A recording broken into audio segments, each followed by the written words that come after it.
ഒന്റാരിയോയിൽ കാര്യങ്ങൾ അത്ര ശുഭകരമല്ല. മികച്ച ജോലിയും ഉയർന്ന ശമ്പളവുമുള്ള യുവാക്കൾ പോലും ഇന്ന് കടുത്ത സാമ്പത്തിക പ്രതിസന്ധിയിലാണെന്ന് CTV ന്യൂസ് റിപ്പോർട്ട് ചെയ്യുന്നു.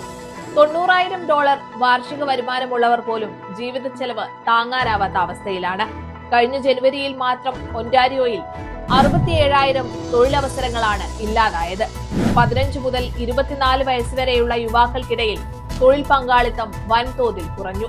മികച്ച വിദ്യാഭ്യാസമോ പ്രൊഫഷണൽ ജോലിയോ ഉണ്ടെങ്കിൽ സാമ്പത്തിക ഭദ്രത ഉറപ്പാക്കാമെന്ന പഴയ ധാരണകൾ പാടെ മാറിക്കൊണ്ടിരിക്കുകയാണ്.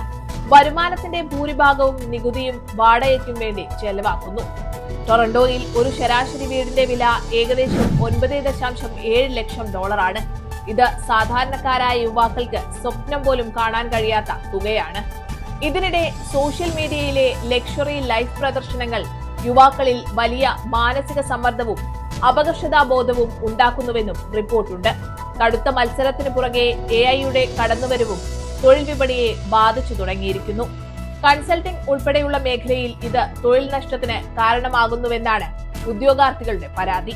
ഈ പ്രതിസന്ധി മറികടക്കാൻ കൃത്യമായ ബജറ്റിംഗും സാമ്പത്തിക അച്ചടക്കവും അനിവാര്യമാണെന്ന് വിദഗ്ധർ മുന്നറിയിപ്പ് നൽകുന്നു.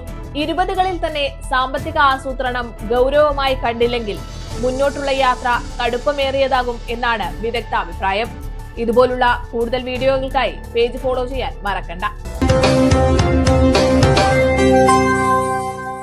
കാനഡയിലെ മലയാളി ശബ്ദം.